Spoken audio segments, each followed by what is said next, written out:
আসসালামু আলাইকুম সবাইকে। আমি রাকিব। আশা করছি আপনারা সবাই অনেক বেশি ভালো আছেন। আজকের এই ক্লাসে আমরা দেখার চেষ্টা করব যে আমরা কিভাবে করে আমার একজন ইউজার যদি তার প্রোফাইল পিকচার যেটা আছে সেটা যদি চেঞ্জ করতে চাই তাহলে আমরা কিভাবে করে এটাকে হ্যান্ডেল করব, এবং কিভাবে যদি সে তার কভার ইমেজকে যদি কি করতে চাই আপডেট করতে চাই তাহলে আমরা কিভাবে করে হ্যান্ডেল করব। আমরা আজকের ক্লাসে আমরা এই বিষয়টাই দেখব। তো আসুন আমরা দেরি না করে এখন আমরা আমাদের ক্লাসটি শুরু করি। তো এখন দেখুন যে একজন ইউজার সে যদি তার প্রোফাইল পিকচারটা চেঞ্জ করতে চাই তাহলে এটার জন্য আমরা আলাদা লজিক লিখবো, আলাদা কন্ট্রোলার লিখবো। একজন ইউজার যদি সে তার কভার ইমেজকে যদি চেঞ্জ করতে চাই তাহলে এটার জন্য আমরা কি করব, আমরা আলাদা লজিক। তাহলে আমরা প্রথমে কি করি, তাহলে আমরা প্রথমে আমাদের আপডেটেড ইউজার অ্যাভাটারের কন্ট্রোলারটা আমরা আগে লেখার চেষ্টা করি। কিন্তু এটা করার আগে আমরা কি করি, আগে আমাদের রাউটটা একটু দেখার চেষ্টা করি। আমি রাউটটা আপনার জন্য কিন্তু আলাদা করে একবার লিখে রেখেছি এখানে, যে একজন ইউজার সে যদি তার কি অ্যাভাটার যদি কি করতে চায়, চেঞ্জ করতে চায়, তাহলে একটা নির্দিষ্ট প্রপার্টি চেঞ্জ করতে যাচ্ছে। তাহলে আমি কি করলাম, ফ্যাচ মেথডটাকে কি আমি কল করলাম। ফ্যাচ মেথডের ভিতরে আমি কি দিলাম, আমাদের যেই কন্ট্রোল যে আমাদের মিডলওয়্যার যেটা আছে সেটা আমরা দিয়ে দিলাম। এখন আমরা অবশ্যই কি করব, আমরা অবশ্যই জানি কি যে একজন ইউজার যেই ফাইলটা আপলোড করছে, অর্থাৎ যেই ইমেজের ফাইলটা যে আপলোড করছে, আমি এটাকে কি করব, আমি ওই নির্দিষ্ট ফাইলকে নিয়ে গিয়ে আমাদের মাল্টারের মধ্যে নিয়ে গিয়ে কি করব, সেটাকে আমার লোকাল স্টোরেজের মধ্যে রাখবো, ঠিক না? এবং আমি লোকাল স্টোরেজের মধ্যে রাখার পর আমরা কি করি, ওইখান থেকে একটা কি পাই, লোকাল পাথ পাই। আশা করি আপনাদের মনে আছে। তারপর আমি একটু মনে করে দিই আপনাকে যে আমরা কি করি সবসময়, যে আমাকে যদি কোনো একটা ফাইল যদি দেয় তাহলে আমি ওই ফাইলের নামটা কনফিগার করি এবং আমার কি করি, আমি পাবলিক ট্যাম্প, হ্যাঁ, এই ফোল্ডারের মধ্যে আমরা কি করি, আমাদের যে ফাইলটা আছে অর্থাৎ যে ইমেজের ফাইলটা আছে সেটাকে আমরা কি করি, এখানের মধ্যে কি করি, পাস করে দিই। ঠিক আছে, এটা সম্পর্কে আমাদের ধারণা আছে। তাহলে আমি এখন কি করতে চাচ্ছি, আমাদের এই আগে কি করতেছিলাম, আমি আগে কিন্তু দুইটা ফাইলকে একসাথে আমি পাস করতেছিলাম। কিন্তু এই ক্ষেত্রে আমি কি করতেছি, এই ক্ষেত্রে আমি আপলোডের মধ্যে যে আমাদের আপলোড যে মিডলওয়্যারটা আছে, মাল্টারের যে মিডলওয়্যারটা আছে, এই আপলোড মিডলওয়্যারের মধ্যে আমি জাস্ট এখন কি করতে চাচ্ছি, আমি এখন সিঙ্গেল একটা কি করতে চাচ্ছি, সিঙ্গেল একটা ইমেজকে আমি পাঠাতে চাচ্ছি। তাহলে সিঙ্গেল অ্যাভাটার, অর্থাৎ যে অ্যাভাটার নামের কি আমাদের যে প্রোফাইল পিকচারটা আছে সেটাকে আমি শুধুমাত্র ওইটাকে পাঠাতে চাচ্ছি, একটা, শুধুমাত্র একটা। সেজন্য আমরা কি করছি, এরকম করি না। অর্থাৎ দুটাকে যদি আমি একসাথে পাঠাতে হয় তাহলে আমি এভাবে করে আপলোড ডট ফিল্ডস দিয়ে পাঠাবো। যদি একটা যেখানে একটা নির্দিষ্ট একটা যদি চেঞ্জ করতে চান তাহলে আপনি এভাবে করে পাঠাবেন, ঠিক আছে, আপলোড ডট সিঙ্গেল। তাহলে আপনি কি করে দিলেন, আপনার ইমেজটা পাঠিয়ে দিলেন। এরপর কি করলেন, আপনি আপডেট ইউজার অ্যাভাটার, এই যে আমাদের কি আছে কন্ট্রোলারটা আছে, ওই কন্ট্রোলারটাকে কি করে দিবেন, কল করে দিবেন।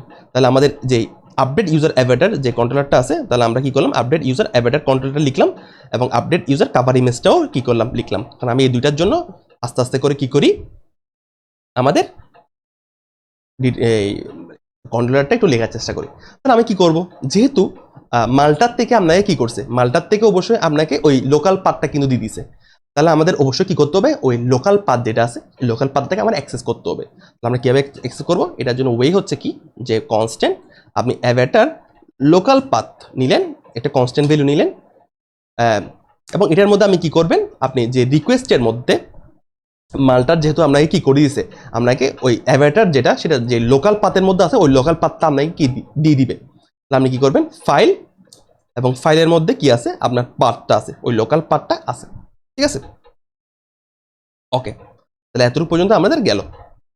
এখন আপনি চেক করবেন যে আপনার যে অ্যাভাটার লোকাল পাথ যেটা আছে সেটা আসলে ঠিকঠাক আসছে নাকি। তাহলে এখানে আমি কি করব, অ্যাভাটার লোকাল পাথ, এবং যদি এটা যদি না আসে, যদি ফলস হয় তাহলে আমি কি করব, আমি একটা এপিআই ইরর থ্রো করে দিব, থ্রো নিউ এপিআই ইরর, এবং এটা দিব হচ্ছে কি আমাদের 404, এবং আমি বলবো হচ্ছে কি avatar file is not sent. হ্যাঁ, যেহেতু সেন্ট হয় নাই সেজন্য কি আপনি লোকাল পাথটাও পাচ্ছেন না। আচ্ছা, তাহলে এতটুকু গেল। এরপর আপনি কি করবেন, যে অ্যাভাটারে যে লোকাল পাথ যেটা আপনি পেলেন, পাওয়ার পর আপনি কি করবেন, ওই লোকাল পাথটাকে ইউজ করে আপনি এই ইমেজটাকে আপনি ক্লাউডিনারির মধ্যে কি করে দিবেন, আপনি ক্লাউডিনারির মধ্যে আপলোড করে দিবেন। তাহলে ক্লাউডিনারির মধ্যে কীভাবে আপলোড করতে হয় এটা সম্পর্কে আপনার অবশ্যই ধারণা আছে। তাহলে আমরা কি করি, কনস্ট্যান্ট এটা অ্যাভাটার নামের একটা ভেরিয়েবল নিই, এবং এই ভেরিয়েবলের মধ্যে আমি কি রাখবো, দেখেন আমাদের অ্যাওয়েট আপলোড অন ক্লাউডিনারির মধ্যে আমরা কি করে দিই, আমাদের অ্যাভাটার লোকাল পাথ যেটা আছে, আমাদের অ্যাভাটারের যেটা লোকাল পাথ আছে ওইটাকে আমরা কি করে দিব, পাস করে দিব। তাহলে আপনাকে কি দিবে, এখন একটা রেসপন্স পাঠাবে, ঠিক আছে। আচ্ছা, এখন আপনি চেক করবেন যে ইফ আপনার অ্যাভেটার, হ্যাঁ, আপনার যে অ্যাভেটারের মধ্যে অর্থাৎ যেই এটা যদি রেসপন্সটা যদি ঠিকঠাক আসে তাহলে তো ভালো কথা, যদি না আসে তাহলে আপনি এটাকে হ্যান্ডেল করতেছেন। তাহলে আপনি বলতেছেন যে অ্যাভেটারের মধ্যে যে ইউআরএলটা আছে এই ইউআরএলটা যদি আপনার না আসে তাহলে আপনি কি করে দিবেন, আপনি throw new API error, throw new API error, এবং এখানে বলবেন হচ্ছে কি যে 404 এরর কি হতে পারে, হোয়াইল, আচ্ছা এটা 404 দিব, এটা আমরা 500 দিই, হ্যাঁ, কারণ এটা সার্ভার এরর হতে পারে, কারণ আপনি তো কিন্তু পাস করছেন, আপনার কিন্তু লোকাল পার্টটা কিন্তু পেয়ে গেছেন, কিন্তু তারপরও কি আপলোড হচ্ছে না আর কি। তাহলে এটা অবশ্য কি error while uploading avatar on Cloudinary, ঠিক আছে। তাহলে আপনি এভাবে করে আপনি দিয়ে দিলেন, ওকে। এরপর আপনি ক্লাউডিনের মধ্যে কি যখন এই ইরোটা যদি শো না করে এর মানে হচ্ছে কি আপনার অ্যাভেটার ইউআরএলটা কিন্তু আপনি পেয়ে গেছেন, এবং এরপর কি করবেন, আপনার যেভাবে করে আপনার কি অ্যাভেটার যেটা আছে ইমেজ যেটা আমি এখানে ক্লাউডিনের মধ্যে যে আপডেটেড ইমেজ যেটা আছে সেটাকে আপনি কি করে দিবেন, এখন জাস্ট সেট করে দিবেন। তাহলে কীভাবে সেট করতে হয় সেটা কিন্তু আমরা উপরেই জানি কীভাবে সেট করতে হয়। তাহলে দেখেন আমরা এখান থেকে জাস্ট কপি করে নিয়ে আসি এটাকে, এবং কপি করার পর আমরা এটাকে জাস্ট চেঞ্জ করে দিব। তাহলে আমরা এখানে কি করি, এতটুকু করার পর আমরা এটাকে জাস্ট চেঞ্জ করে দিই। তাহলে কি চেঞ্জ করবো দেখেন তো, আমরা প্রথমে কি করবো, আমাদের রিকোয়েস্ট ডট ইউজার আইডি এতটুকু পর্যন্ত সব কিছু ঠিক আছে, খুঁজে বের করলাম, এবং খুঁজে বের করার পর আমি কি করব, আমি যে সেট করবো হচ্ছে কাকে, আমাদের অ্যাভেটারকে, আমাদের অ্যাভেটারকে আমরা যে সেট করে দিব। তাহলে আমার অ্যাভেটারের মধ্যে কি সেট করবো, অ্যাভেটার ইউআরএলটাকে, এতটুকু পর্যন্ত শেষ। তাহলে আমি পাসওয়ার্ড দিয়ে করলাম, এতটুকু পর্যন্ত গেল। যদি আমার ইউজারটা না আসে তাহলে আমি কি করে দিব, যে something went wrong in server, ঠিক আছে। এরপর আমি কি করবো, জাস্ট আমাদের রেসপন্স যেটা আছে আমি জাস্ট ওই রেসপন্সটাকে পাঠিয়ে দিই। তাহলে আমি যে রেসপন্সটাকে যদি পাঠাতে চাই তাহলে আমি এভাবে করে পাঠাবো, একদম সেম টু সেম এই ওয়েতে আমরা রেসপন্সটা পাঠাবো, এই ওয়েতে আমার রেসপন্সটা আমি পাঠাবো, ওকে। তাহলে এতটুকু পর্যন্ত আমাদের গেল, ওকে, এতটুকু পর্যন্ত ঠিক আছে। এখন জাস্ট আমার যে মেসেজটা আছে এই মেসেজটাকে আমি জাস্ট আপডেট করে দিই, হ্যাঁ। তাহলে আমি বলবো হচ্ছে কি যে আমাদের অ্যাভেটার যে ফাইলটা আছে এই ফাইলটা আপলোডেড সাকসেসফুলি, ঠিক আছে। আমাদের অ্যাভেটার যে ফাইলটা আছে সেটা কিন্তু আমার সাকসেসফুলি কিন্তু কি হয়েছে, আপলোড হয়েছে। আচ্ছা, তাহলে আমার এতটুকু পর্যন্ত কাজ গেল। তাহলে আমরা এখানে যে কাজটা করছি সেম টু সেম কাজটা আমি কোন জায়গায় করব, আমি এখন আমার কভার ইমেজের জন্য যে ফাংশনালিটি সেটার জন্য আমি সেম কাজটা করব। আমরা জাস্ট পুরোটাকে কপি করে নিয়ে আসি, এখন জাস্ট সব কিছু একটু চেঞ্জ করে দিব, জাস্ট অল্প অল্প করে। তাহলে কপি করলাম, কপি করার পর আমি এখানে পেস্ট করে দিব, এবং পেস্ট করার পর আমি এখানে কি করব, যে আমি এখান থেকে কাকে পাবো, আমি এখন আমার কভার ইমেজের জন্য যে লোকাল পার্টটা আছে সেটা পেয়ে যাবো। তাহলে কভার ইমেজের জন্য যে লোকাল পার্টটা সেটা একদম সব জায়গায় এখন কি পেস্ট করে দিই, অর্থাৎ এই জায়গায় এখন কি করে দিব, আপনার পেস্ট করে দিব, এখানেও কি করে দিব, পেস্ট করে দিব, ওকে। তারপর এখানে কি পাবো, আমার কভার ইমেজটাকে পাবো, তাহলে আমার কভার ইমেজটাকে আমি পেলাম। এরপর আমি কি চেক করবো যে কভার ইমেজের ইউআরএলটা আসলে আসছে নাকি, তাহলে আমি এখানে বলবো হচ্ছে কি কভার ইমেজের ইউআরএলটা আসছে নাকি ঠিকঠাক। এরপর এখানে কি মেসেজ দিব, এখানে মেসেজ দিব হচ্ছে কি uploading cover image, uploading cover image on Cloudinary, হিরোর while uploading cover image on Cloudinary. এরপর কি করব, এরপর আমরা এটা অ্যাভেটার না হয়ে এখন কি হয়ে যাবে, আমাদের কভার ইমেজ হয়ে যাবে, হ্যাঁ। আমাদের কভার ইমেজ হয়ে গেল, এবং এখানের মধ্যে আমি কি দিব, cover image URL, cover image URL.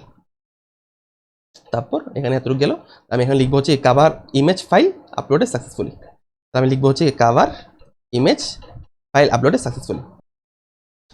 তাহলে এখন একটু দেখার চেষ্টা করুন যে আমরা কি করলাম, আমরা কিন্তু আমাদের আপডেট ইউজার অ্যাভেটার এবং আপডেট ইউজার কভার ইমেজ এই দুইটা কন্ট্রোলার কিন্তু আমাদের লেখা শেষ। আমরা এগুলাকে কি করলাম, আমরা এগুলোকে এক্সপোর্টও করে দিলাম আমরা, এবং এখান থেকে আমরা কি করছি, এগুলোকে আমরা ইম্পোর্টও করছি। আচ্ছা, তাহলে এতটুকু পর্যন্ত কাজ শেষ। আমরা এখন কি করব, আমরা এখন দেখব যে আমাদের পোস্টম্যানের মধ্যে যখন আমরা এগুলোকে ট্রাই করতে যাব তখন আমাদের কোনো রকম সমস্যা আমরা ফিল করি নাকি। তাহলে এই ক্ষেত্রে আমরা কি করি, আমরা যে কাজটা করি সবসময়, আমরা HTTP একটা নতুন একটা কি মেথড নিয়ে নিই, একটা রিকোয়েস্ট যদি আমরা নিয়ে নিই, তো আমরা সার্ভার ইউজার, এবং এই ক্ষেত্রে আমরা কি করব, আমাদের যদি নামটা যদি দেখার চেষ্টা করি, আমাদের ট্রিগার পয়েন্টের নাম কি, আপডেট কভার ইমেজ। তো আপডেট একটা হচ্ছে কি আমাদের আপডেট অ্যাভেটার, আমরা প্রথমে এটাকে ট্রাই করার চেষ্টা করি। তো আপডেট এই জিনিসটাকে আমরা যদি ট্রাই করার চেষ্টা করি, আপডেট অ্যাভাটার, এবং এটা হবে অবশ্যই একটা ফেচ মেথড, এবং এই ক্ষেত্রে আমার বডির মধ্যে আমরা ফর্ম ডাটার মধ্যে দিব, কারণ আমরা ফাইল সেন্ড করতে হবে আমাদের। তো আমরা ফাইল হিসেবে যেটা সেন্ড করব সেটা হচ্ছে কি আমাদের অ্যাভাটার, এবং এই ক্ষেত্রে অবশ্যই এটা ফাইল হবে, এবং ফাইল হওয়ার পর আমরা এখান থেকে কি করি, আমরা আমার লোকাল মেশিন থেকে একটা ফাইল বা একটা ইমেজ আমরা কি করি, আমরা একটু সেন্ড করার চেষ্টা করি। তো এই ক্ষেত্রে আমরা কি করলাম, আমাদের ইমেজ 2 যেটা আছে সেটাকে আমরা কি করে দিচ্ছি, সেটাকে কিন্তু আমরা সেন্ড করতেছি। তাহলে এখন দেখি বিসমিল্লাহ করে আমরা একটু ট্রাই করার চেষ্টা করি, দেখি আমাদের এই ক্ষেত্রে কোনো রকম এরর আমাদের কিন্তু আসে নাকি। তাহলে এখন একটু আমরা দেখতেই পাচ্ছেন যে আমাদের কিন্তু অ্যাভাটার ফাইল যেটা আপলোড আছে ওইটা কিন্তু আমাদের সাকসেসফুলি কিন্তু আপলোড হয়ে গেছে, এবং আমাদের যে রেসপন্সটা ছিল ওই রেসপন্সটা কিন্তু আমরা পেয়ে গেলাম। তো এই ক্ষেত্রে আমরা যদি একটু দেখার চেষ্টা করি যে আমাদের এই জায়গার মধ্যে আমরা কিছু কনসোল লগ করে রেখেছি আগে থেকেই। তো দেখুন আমরা কি করছি, আপনার আপডেট ইউজার অ্যাভাটার এই জায়গার মধ্যে আমরা কি করছি, যে আমাদের অ্যাভাটার লোকাল পাথ যেটা আছে আমরা ওইটাকে কি করছি, কনসোল লগ করছি। তো ওইটাকে যদি আমরা কনসোল লগ করার পর আমরা এখানের মধ্যে কি পাই একটু দেখার চেষ্টা করুন, যে আমরা ওইখানের মধ্যে কি পাই, আমাদের অ্যাভাটার লোকাল পাথ ওইটার মধ্যে আমরা যেহেতু কনসোল লগ করছি, তো এই ক্ষেত্রে আমরা যেটা পাচ্ছি দেখুন যে আমাদের এই জিনিসটা আমরা পেয়ে গেছি, যে আমাদের ইমেজ ট্যুর যেটা আছে, অর্থাৎ আমাদের অ্যাভাটার যেটা লোকাল পাথ, এই অ্যাভাটারের লোকাল পাথটা হচ্ছে কি কোন জায়গায়, আমাদের পাবলিক টেম্প এবং image2.png। ঠিক আছে, তাহলে আমরা এটা বুঝতে পারছি। এরপর আমরা যখন আমাদের ক্লাউডিনারের মধ্যে যখন কি আমাদের অ্যাভাটারের লোকাল পার্টটা যখন আমরা কি করছি আপলোড করলাম, তো আমরা দেখেন আমরা রেসপন্স হিসেবে কি পাইছি, দেখেন আমরা কিন্তু অনেক কিছু কিন্তু পাইছি। আমরা অ্যাসাইড আইডি পাইছি, আমরা সিগনেচার পাইছি, আমরা ফরম্যাট পাইছি, আমরা রিসোর্স টাইপ পাইছি, কোন সময় ক্রিয়েট হয়েছে, তারপর হচ্ছে ইউআরএলটা পাইছি, এরপর হচ্ছে কি অরিজিনাল নেমটা পাইছি, অর্থাৎ সব কিছু কিন্তু আমরা কি পেয়ে গেলাম এতটুকু। তো আমরা এতটুকু পর্যন্ত আমরা পেয়ে গেলাম। এখন আমরা কি করি, আমাদের যে আপডেট ইউজার কাভার ইমেজ যেটা আছে ওইটা আমরা একটু দেখার চেষ্টা করি, ওইটা আসলে আমাদের এটা ঠিকঠাক কাজ করে নাকি। তো আমরা আমাদের পোস্টম্যানের মধ্যে চলে যাই, তার আগে আমরা এটাকে সেভ করে নিই। আমাদের আপডেট অ্যাভাটার এই নামে আমরা সেভ করলাম। তো আমরা সেভ করলাম, এখন আমরা নতুন একটা এসটিপি মেথড নিই। তো এই ক্ষেত্রে সার্ভার, এখন এটা হবে হচ্ছে কি আপডেট কাভার ইমেজ। তো আমরা স্পেলিংটা একটু দেখে আসি আগে, আমাদের ইউজার, এবং যাইতে হবে আমাদের ইউজার রাউটের মধ্যে, এবং এই জায়গায় আমাদের এটা হবে হচ্ছে কি স্ল্যাশ কাভার ইমেজ। আমরা এটা নাম দিই জাস্ট আপডেট কাভার ইমেজ, নামটা দিলাম। এরপর আমরা কি করি, এই জায়গা থেকে এটাকে নিয়ে নিই এবং পোস্টম্যানের মধ্যে যাই, এবং এখানের মধ্যে আমরা দিয়ে দিই হচ্ছে কি আমাদের আপডেট কাভার ইমেজ, এটাকে দিয়ে দিই। এবং এক্ষেত্রে আমাদের বডির মধ্যে অবশ্যই কি করতে হবে, একটা ফাইল কিন্তু সেন্ড করতে হবে। তাহলে আমরা দিব হচ্ছে কি আমাদের কাভার ইমেজ। ওকে, কাভার ইমেজটা দিলাম, এরপর আমরা ফাইল দিব, এবং ফাইল হিসেবে আমাদের লোকাল মেশিন থেকে আমরা কি করি, একটা ফাইল আমরা সেন্ড করি। এই ক্ষেত্রে আমরা ইমেজকে মনে করুন সেন্ড করতেছি। আমরা ইমেজকে যদি সেন্ড করি, তাহলে দেখুন আমরা ইমেজকে সেন্ড করতেছি। এখন দেখি এটা অবশ্যই আমাদের একটা ফেচ মেথড, কারণ আমরা একটা নির্দিষ্ট একটা ডিটেলসকে আমরা কি করতে যাচ্ছি, চেঞ্জ করতে যাচ্ছি। আমরা সেন্ড দিলাম। তো দেখি আমাদের এই ক্ষেত্রে কি বলতেছে, যে can not fetch API user API version 1 users update cover image. অর্থাৎ একটু দেখার চেষ্টা করি যে আমাদের কি সমস্যা হচ্ছে। তো এই ক্ষেত্রে সরি এই জায়গার মধ্যে এটা তো আমরা ভুল করছি, এটা কাভার ইমেজ হবে আমাদের এই জিনিসটা ভুলে, আমাদের এই জিনিসটা কিন্তু আমাদের নিতে হবে। তো দেখুন এটা, এবং এখান থেকে আমরা কি ফাইলের নামটা কি দিছিলাম, আমরা যেটা দেখার চেষ্টা করি, যে ফাইলের নামটা দিছি হচ্ছে কাভার ইমেজ। আমাদের ফাইলের নামটাও কি দিছি, আমরা এখান থেকে কাভার ইমেজ কিন্তু দিছি। দেখি এখন আমাদের এই ক্ষেত্রে আমাদের ইরো যেটা আছে, এই ইরোটা আমাদের এই ক্ষেত্রে রিজলভ হয় নাকি। তাহলে আমরা একটু দেখার চেষ্টা করি আগে আমাদের টার্মিনালের মধ্যে আমাদের কোনো রকম ইরোর আসে নাকি। তাহলে এই ক্ষেত্রে কোনো রকম ইরোর নাই, আমরা একটু পোস্টম্যানের মধ্যে এখন ট্রাই করে দেখি। তাহলে দেখুন আপনারা দেখতেই পাচ্ছেন আমার কিন্তু কি কাভার ইমেজ যেটা আছে, কাভার ইমেজ ফাইল কিন্তু আপলোডেড সাকসেসফুলি। এই ক্ষেত্রে আমরা মেসেজটাকে একটু চেঞ্জ করে দিব একটু পর। তো আমরা দেখতে পাচ্ছেন যে আমরা কিন্তু আমাদের রেসপন্সটা ঠিকঠাক কিন্তু কি পেয়ে গেলাম। এরপর আমরা জাস্ট আমার এই ক্ষেত্রে আমাদের কন্ট্রোলারের মধ্যে যাই, ইউজার কন্ট্রোলারের মধ্যে আমাদের যে এখানের মধ্যে আপলোডেড সাকসেসফুলি না দিয়ে আমরা দিব হচ্ছে কি আপডেটেড সাকসেসফুলি, আপডেটেড সাকসেসফুলি। উপরেও আমরা কি করে দিই, উপরেও আমরা এই ক্ষেত্রে অ্যাভাটার ইমেল আপলোডেড সাকসেসফুলি না দিয়ে আমরা দিয়ে দিই আপডেটেড সাকসেসফুলি। ওকে, তাহলে আশা করছি আপনারা ইউজার অ্যাভাটারটাও চেঞ্জ করতে পারবেন এবং কাভার ইমেজটাও চেঞ্জ করতে পারবেন। আশা করছি আপনারা এতটুকু পর্যন্ত সবকিছু বুঝতে পেরেছেন। কোনো সমস্যা থাকলে আমাকে অবশ্যই জানাবেন। সবাইকে ধন্যবাদ। আসসালামু আলাইকুম সবাইকে।